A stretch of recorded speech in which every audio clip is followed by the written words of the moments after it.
많은 분들이 다 알고 계시는 얘기인데 우리나라의 그 아파트 이름이 길어진 이유 아시죠? 옛날에는 현대, 삼성, 대림 이렇게 아파트 이름이 있다가 요즘에는 무슨 타워 필리스, 미켈란 쉐르빌, 아카데미 스위트, 현대 하이페리온 스카이 이제 한 20자 가까이 되는 긴 이름도 있어요. 왜 그러냐? 시어머니가 못 찾아오게 하려고. 아시죠? 근데 최근에 다시 이름이 짧아지고 있답니다. 왜 그런지 아세요? 이름을 길게 했더니 시어머니가 이제 시누이를 데리고 온다는 거야. 시누이를 앞세워서. 그래서 차라리 짧게 해가지고 시어머니만 혼자 오는 게 낫겠다는 거예요. 이 참 소통이 쉽지가 않습니다. 세대 간 소통이. 지금 우리는 이 부모 자식 간에, 기성세대와 또 신세대 간에, 또 권력자와 국민들 간에, 모든 그룹과 그룹 사이에, 교회에서도 각 개인과 개인 간에 소통이 잘 안 된다고 늘 많이 이야기합니다.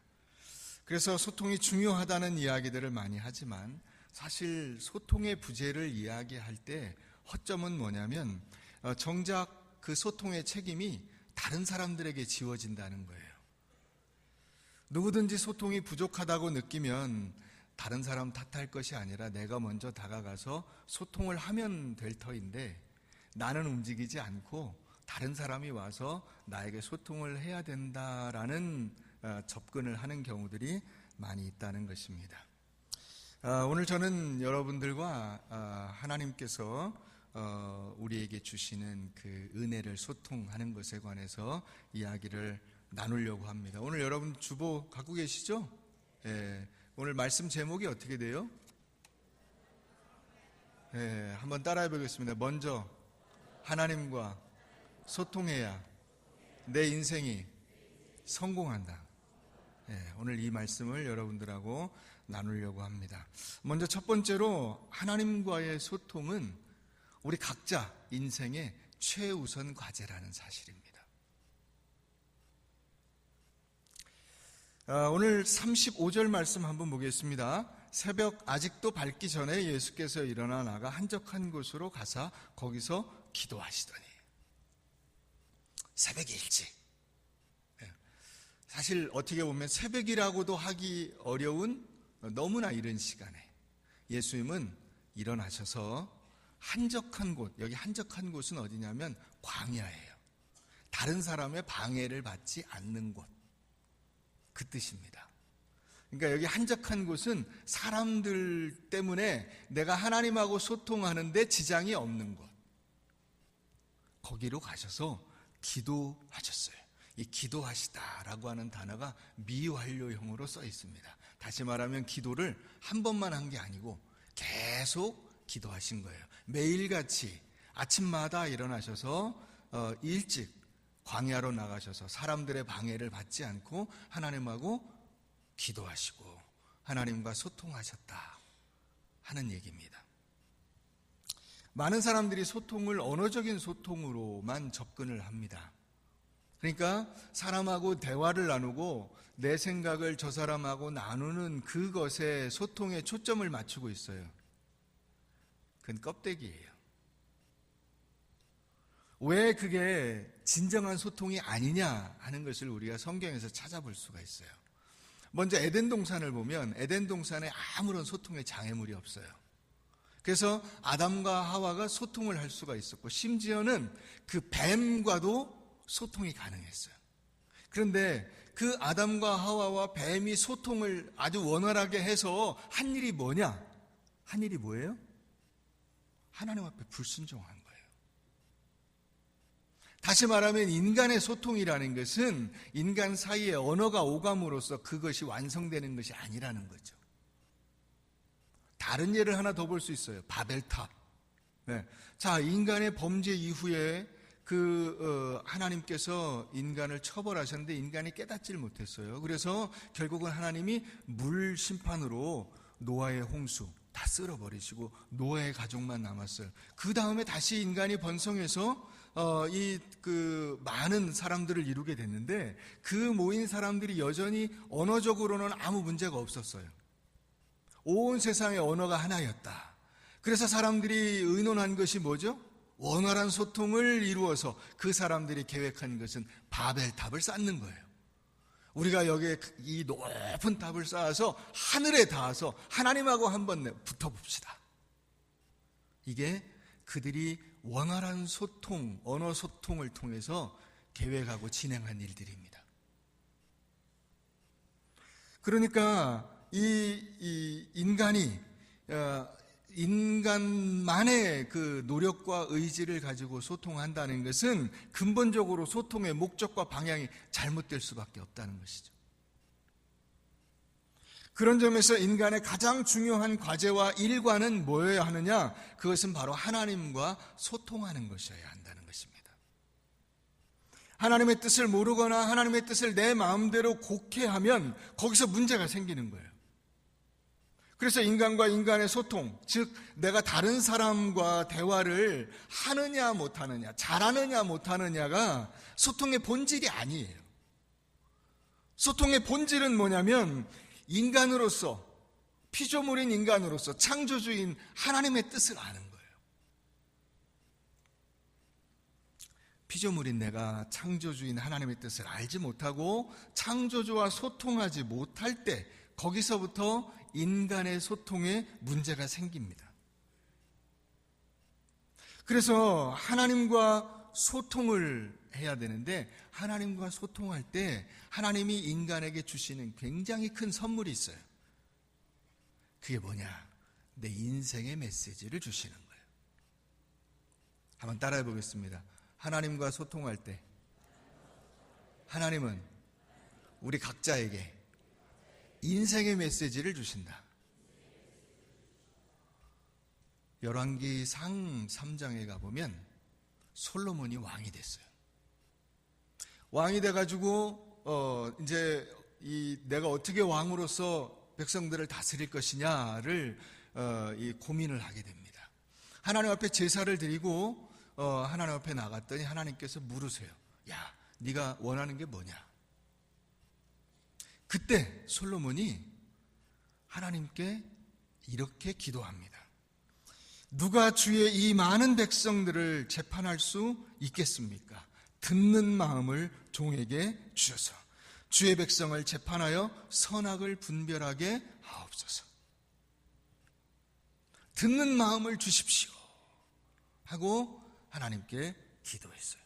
백성들하고 소통하고 백성들에게 가장 지혜로운 왕으로서 백성들의 그 세세한 살림들을 살피고 싶다는 거예요. 근데 그 기도를 백성들에게 한 게 아니에요. 하나님께 했다는 것이죠. 그랬더니 하나님께서 그 기도를 들으시고 솔로몬에게 대답하십니다. 야, 네가 참 기특하다. 그런 마음을 가졌다니 내가 내게 지혜를 주마. 그리고 네가 구하지 아니한 부귀와 영화도 내가 겸하여 주리라. 그런데 솔로몬의 인생을 보면 솔로몬의 인생이 사실 뒷부분에 가서는 굉장히 혼란을 겪었어요.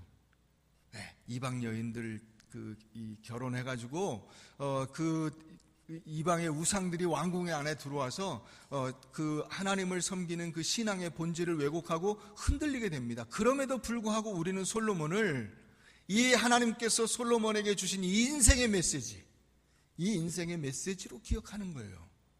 솔로몬은 지혜의 왕, 부귀와 영화의 왕이에요. 창세기 12장에 가보면 아브라함 이야기가 나와요. 하나님께서 아브라함을 부르십니다. 내가 이제 너를 세상의 복의 근원으로 삼을 것이다. 너는 이제 모든 사람들의 이 복의 아버지, 열국의 아버지가 될 것이다. 그 메시지를 주십니다. 아브라함은 그 메시지를 받았어요. 이 메시지가 아브라함의 인생에 굉장히 중요한 분기점이 되는 거예요. 그 메시지를 받기 이전과 그 메시지를 받은 이후에 아브라함의 삶이 달라져요. 그래서 그 다음에 보면 이 조카 조카가 누구죠? 롯입니다. 이 롯과 아브라함이 이제 갈라서게 되죠. 예, 뭐 재산이 많아져가지고 서로 다툼이 일어나니까 야, 우리가 이제 차라리 좀 떨어져서 사는 게 낫겠다. 그래서 아브라함이 조카 롯에게 네가 골라라 그럽니다. 땅을 골라라. 그랬더니 조카 롯이 지가 보기에 제일 좋은 땅을 골라서 가요. 근데 여러분, 아브라함이요, 조카 롯에게 다 선택권을 먼저 줘버려요. 거기에 대해서 뭐 네 가지가 없네, 뭐 어쩌네, 네가 그럴 수가 있네, 그런 얘기 일체 없어요. 네가 먼저 가라. 네가. 왜 그럴까요? 아브라함은 하나님께서 아브라함에게 주신 이 인생의 메시지를 들었거든요. 네가 열국의 아버지, 네가 세상의 모든 사람들의 복의 근원이야. 그러니까 째째하게 그 땅 여기에 매이지 마라.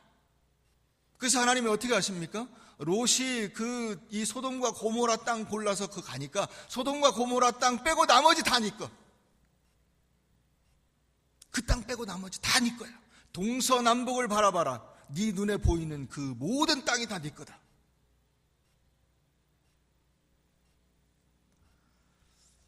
여러분, 우리가 무엇을 소통하느냐, 이게 말 그냥 조금 하는 게 그게 진정한 소통이 아니에요. 내 인생의 핵심 메시지가 있어야 진정한 소통이 되는 거예요. 내가 하나님 앞에서 받은 메시지가 없고 내가 어떤 사람인지를 모르고 내가 무엇 해야 될 사람인지를 모르는데 여러분, 그 사람들끼리 나누는 대화가 무슨 의미가 있습니까? 아무 의미가 없어요. 여러분, 저는 여러분들이 롯이 되지 아니하고 아브라함이 되시기를 바랍니다. 아브라함이 되어야 돼요. 여러분, 우리는 하나님께서 나에게 주시는 그 메시지를 붙들고 세상 속에서 하나님께서 주신 그 사명을 따라 사는 사람들이에요. 째째하게 뭐 이 땅 저 땅, 이 땅이 좋고 저 땅은 나쁘고 그런 거 여러분 따질 필요가 없어요. 롯에게 다 줘. 네가 알아서 가. 나머지 네 땅이야 다.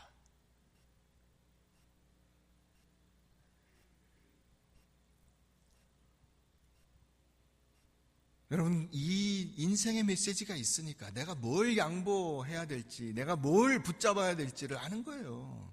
거기서 소통의 메시지가 정해지는 거예요.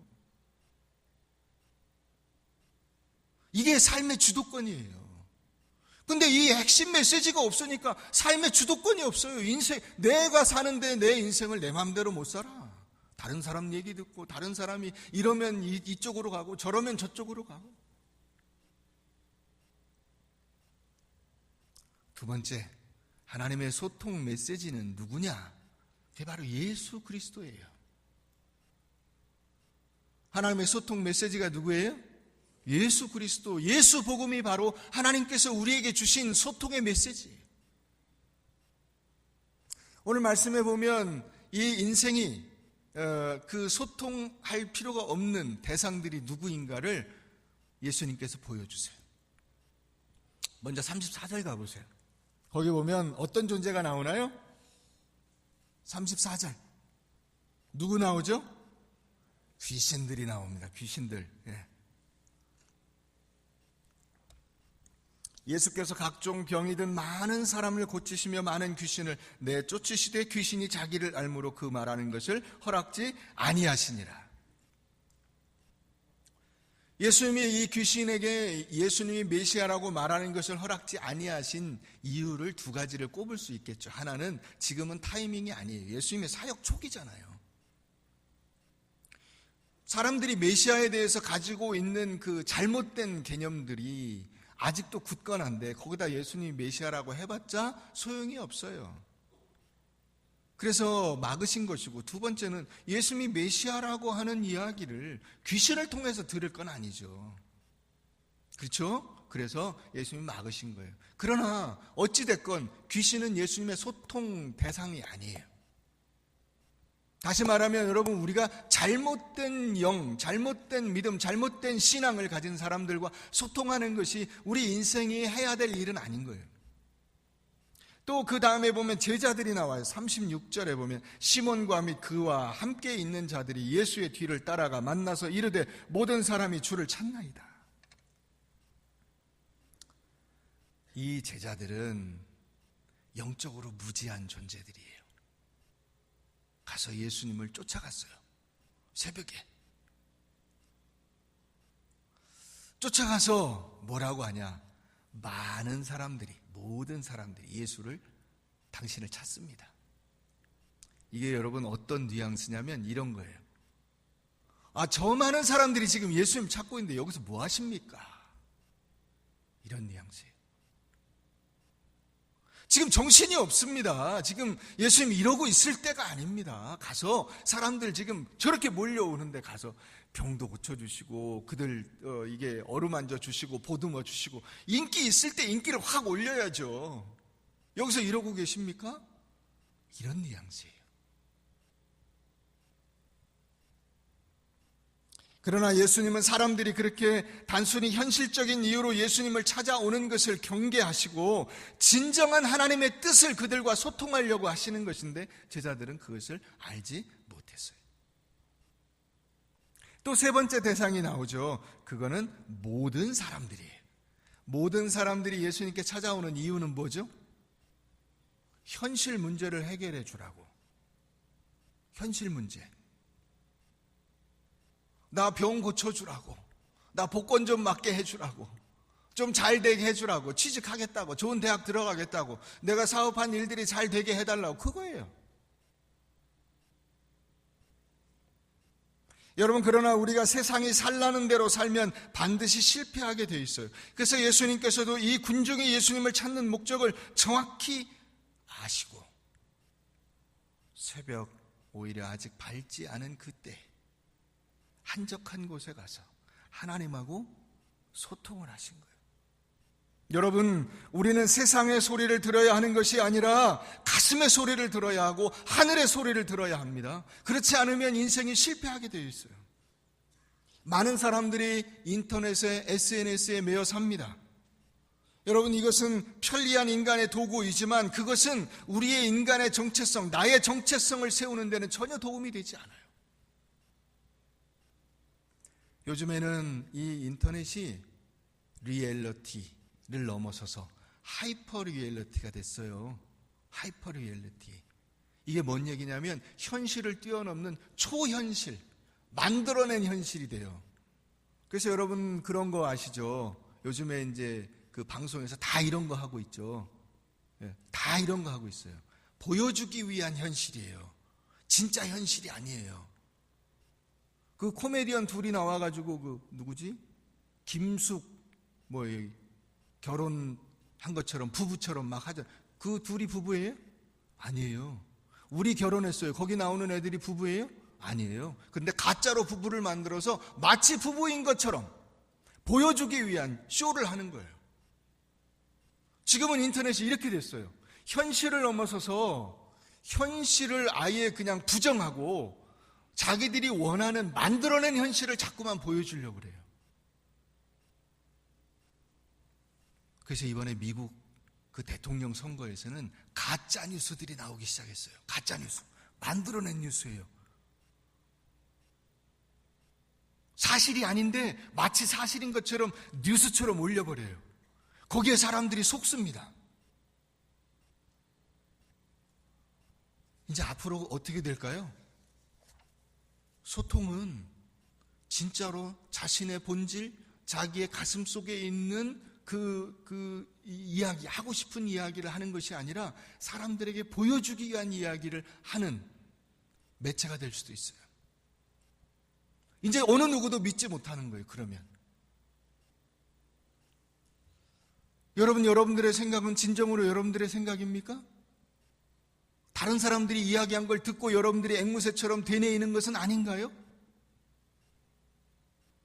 여러분들이 생각한 어떤 의견들은 그것이 여러분들이 생각하고 고민하고 그래서 이렇게 돼야지 라고 말하는 것이 아니라 누군가가 이야기한 것을 듣고 나는 그 이야기를 그대로 반복하는 거 아니냐 이 말이에요. 예수님은 그렇게 하기를 원치 않으셨어요. 그래서 귀신들과 소통하지 않으시고 제자들과 소통하지 않으시고 모든 사람들로부터 피해서 한적한 곳으로 가서 하나님께로부터 메시지를 받는 거예요. 하나님은 인간들하고 소통하기를 원하셨어요. 그래서 구약에서는 율법과 제사로 하나님과 소통하는 방법을 삼으셔서 인간을 만나기를 원하신 거예요. 율법과 제사는 하나님이 인간하고 소통하는 방법이었어요. 그런데 인간이 이 율법과 소통을 어떻게 만들었냐면 이 율법을 통해서 만나야 될 하나님을 쳐다보지 않고 율법만 쳐다보고 제사를 통해서 만나야 될 그 하나님을 안 쳐다보고 제사의 방법에 매일 때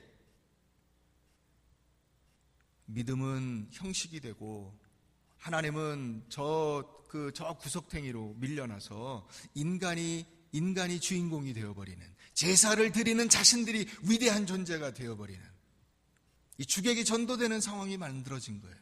그래서 하나님은 이 율법과 제사를 버리고 직접 당신이 인간의 몸을 입고 이 땅에 내려오신 거예요. 그게 누구예요? 예수 그리스도예요. 그래서 예수님은 하나님의 소통의 메시지예요. 인간에게 하고자 하는 하나님의 진정한 메시지가 이 예수 그리스도 안에 담겨 있는 거예요. 내가 너희를 만나고 싶다. 내가 너희의 문제를 해결해 주고 싶다. 내가 너를 살리고 싶다. 내게 진정으로 영원한 생명을 주고 싶다. 이게 예수 그리스도예요. 예수님께서 오셔서 내가 곧 길이요 진리요 생명이니 말씀하시죠. 여러분, 여기 길과 진리와 생명은 그냥 길, 진리, 생명이라는 단어가 아닙니다. 그 길, 그 진리, 그 생명이에요. 이 길은 하나님이 정하신 길이고, 이 진리는 하나님이 정하신 진리이고, 이 생명은 하나님이 주시고자 하는 생명인 거예요. 이게 하나님의 소통의 메시지예요. 우리에게 전달하고자 하는 진정한 메시지가 바로 여기 담겨 있는 거예요. 그래서 우리는 이 목자의 음성을 들어야 하는 것입니다. 목자의 음성을 듣지 않으면 제멋대로 가고 좌로나 우로나 치우치게 되고 길을 잃고 방황하고 살아온 짐승에게 먹히게 되는 것입니다.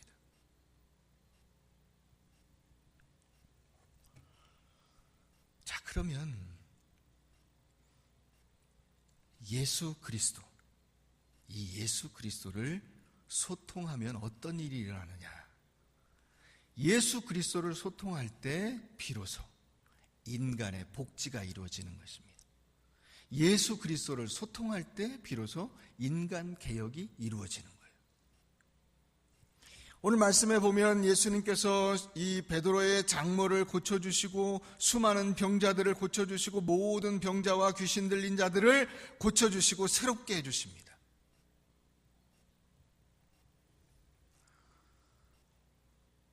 오늘날 복지 제도의 사실 원형이에요, 이게. 그러나 여러분, 우리가 여기서 끝나면 이것 역시 우리가 본질을 제대로 보지 못하는 거예요. 만약에 내가 병들었는데 병을 고침받았어요. 그래서 이제 편안해졌습니다, 삶이. 그런데 편안해지니까 어떻게 됩니까? 범죄합니다. 말씀과 상관없이 살아요. 제멋대로 살아요. 그러면 여러분, 이게 진정으로 복지가 이루어진 겁니까? 아니에요. 그래서 마태복음 5장 29절 말씀에 보면 만일 내 오른 눈이 너로 실족하게 하거든 빼어내버리라. 내 백체 중 하나가 없어지고 온 몸이 지옥에 던져지지 않는 것이 유익하며, 만일 내 오른손이 너로 실족하게 하거든 찍어내버리라. 내 백체 중 하나가 없어지고 온 몸이 지옥에 던져지지 않는 것이 유익하니라. 뭔 얘기예요? 여러분, 복지는 여러분 그냥 우리가 생각하는 그 복지가 진정한 복지가 아닌 거예요. 하나님이 우리에게 주시고자 하는 복지는 우리의 몸과 마음이 다 온전해지는 거예요. 근데 우리는 어디로 갑니까? 자꾸만 껍데기로 가요. 껍데기. 이 껍데기는 썩어 죽을 몸입니다. 이 껍데기는 우리가 끝까지 하나님 앞에 들고 가야 될 것이 아니에요.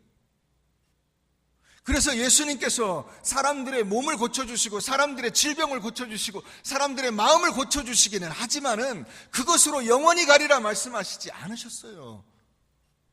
그리고 뭘 주십니까? 복음을 주시는 거예요. 복음을. 예수를 알아요. 예수를. 진짜 복지는 뭐냐? 내가 두 눈이 다 있지만 세상의 죄에 눈이 어두운 채 사는 것이 아니고 내 온몸이 멀쩡할지라도 마음이 병든 채 사는 것이 아니라는 것입니다. 오히려 몸이 불편하고 가난하게 살아도 하나님을 알고 예수를 알고 마음의 평안과 기쁨과 은혜가 넘치는 삶을 사는 것이 진정한 복지인 것입니다. 예수 복음은 하나님의 소통 메시지예요. 하나님과 소통하는 것이 뭘까요? 하나님과 소통하는 것은 바로 예수를 아는 거예요. 왜? 하나님 당신이 예수, 인간의 몸을 입고 이 땅에 오신 예수 그리스도이기 때문입니다. 그러니까 우리가 하나님과 소통하려면 예수를 알아야 돼. 예수의 은혜를 알고 예수를 깨달은 거예요. 그러면 우리가 하나님과 소통하는 거예요. 내 인생에 예수님이 들어오셔서 예수님이 내 인생을 주관하면 그때부터 여러분들의 인생은 달라지는 거예요. 그래서 성경에 나오는 수많은 사람들의 인생이 어떻게 되었습니까? 예수를 만날 때 비로소 그들의 인생이 바뀌었어요. 평범한 인생, 찌질한 인생에서 위대한 인생으로 바뀌었어요. 왜? 하나님과 소통했기 때문입니다.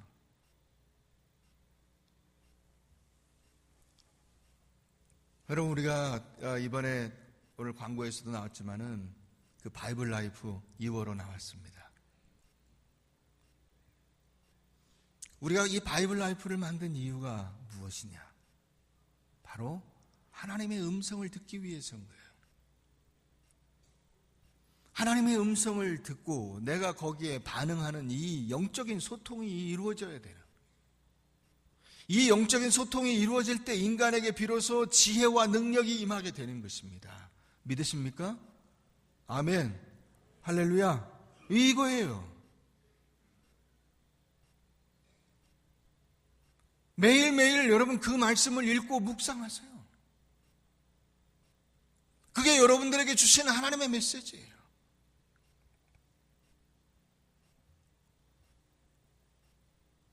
테레사 수녀가 어느 날 기자하고 인터뷰를 했어요. 기자가 물었습니다. 수녀님은 하나님께 뭐라고 기도하십니까? 그랬더니 테레사 수녀가 이렇게 대답을 했어요. 기도할 때 저는 주로 하나님의 음성을 듣습니다. 그랬어요. 기자가 궁금하잖아요. 그럼 하나님이 뭐라고 하시나요? 그랬더니 테레사 수녀가 이렇게 대답을 했어요. 하나님도 듣습니다. 하나님도 제 음성을 듣는다는 거예요.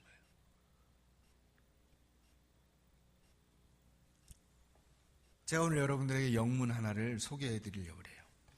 When you can put your prayer into words, God hears your heart. 이게 무슨 말이냐면 당신이, 여러분들의 기도를 말로 표현하기 어려운 그때 하나님은 여러분들의 마음 그대로를 들으신다. 내가 말로 표현하기 어려워 기도의 내용을 하나님 어떻게 하면 좋습니까? 이런 소리밖에 안 나와요. 그때 하나님은 내가 말로 표현하지 못한다 그래서 모르시는 게 아니다. 네 마음 그대로 하나님이 다 들으신다.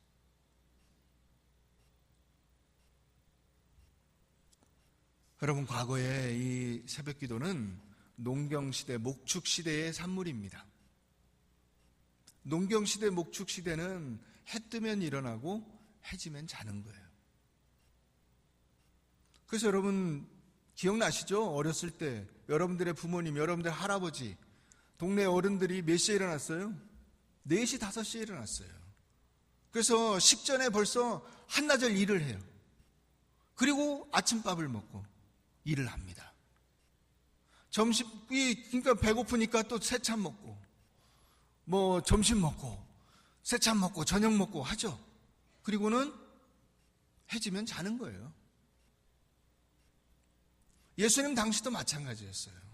이 등을 켜가지고 뭐 등을 유지하고 이런 거 돈도 많이 들고 굉장히 번거로워요. 그러니까 등 켜고 뭐 밤에 돌아다니고 이런 일들은 아주 특별한 경우에 있었던 일이고 거의 대부분은 일찍 자요. 그러니까 새벽같이 일어나신 거예요. 그런데 오늘날 현대사회는 그렇지 않아요. 2교대, 3교대가 부지기수고 밤에 일해야 되는 경우도 많고 사람들의 그 삶이 굉장히 분주하고 바빠요. 그리고 밤에도 할 일이 많아. 그죠? 퇴근해서 와가지고 애들 돌봐야죠. 남편이나 아내하고 이야기도 해줘. 텔레비도 봐야죠. 뭐 할 게 많잖아. 그죠? 네. 그러니까 새벽 기도 나오기 어렵다. 이해가 됩니다. 충분히. 그래서 요즘에 큰 교회들 보면은 새벽 5시, 6시, 7시, 8시, 9시까지 새벽 기도가 있어요. 9시가 새벽 기도는 아니잖아요. 그죠? 그래도 있어요. 어떤 사람에게는 그게 새벽이에요. 혹은 아침에 바쁜 일들을 처리하고 와서 조용히 기도할 수 있는 시간이 9시인 거예요. 핵심은 뭐냐? 결국 여러분 우리가 하나님 앞에 기도하는 거예요. 예수님도 새벽 기도만 한 것은 아니죠. 밤새도록 기도하시고 철야기도 하시고 겟세마네 동산에서 나무뿌리 잡고 기도하셨어요.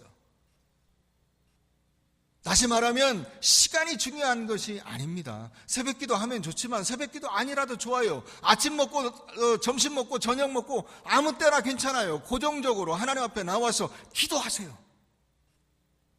하나님 앞에서 내가 어떤 존재인지, 내가 무엇을 해야 하는지, 내 인생은 하나님 앞에 무엇인지, 하나님이 내게 주신 사명이 무엇인지 하나님 붙들고 기도해야죠. 예수님은 새벽 아직 밝기 전에 일어나서 나가서 한적한 곳에서 기도하셨어요. 왜 기도할 필요가 없으셨던 예수님은 기도하셨을까요?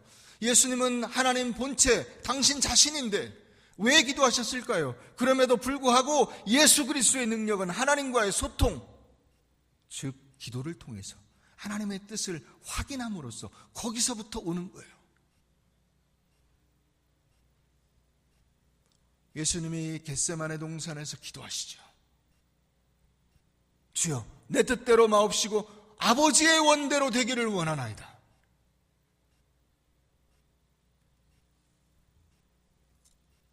제가 오늘 여러분들에게 하나님과 소통하는 방법 2가지를 말씀을 드리고자 합니다. 첫째로는 말씀을 읽으십시오. 말씀을 읽으세요. 이 말씀은 하나님께서 여러분들에게 전하고자 하는 하나님의 가슴의 소리예요. 이 소리를 들으셔야 합니다.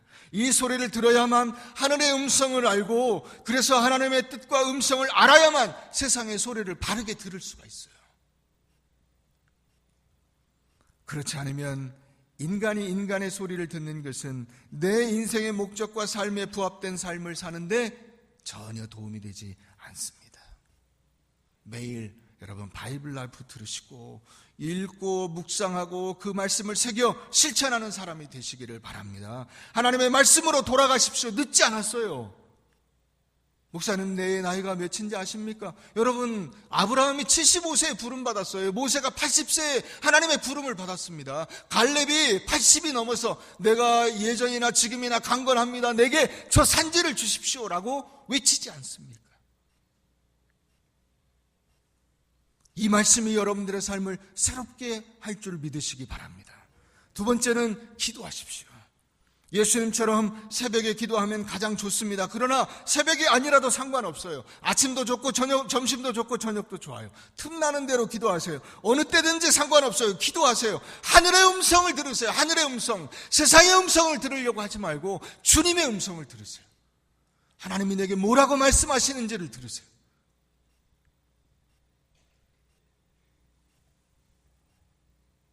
주여, 내 뜻대로 마옵시고 아버지의 뜻대로 되기를 원하나이다를 외치십시오. 여러분들도 외치세요.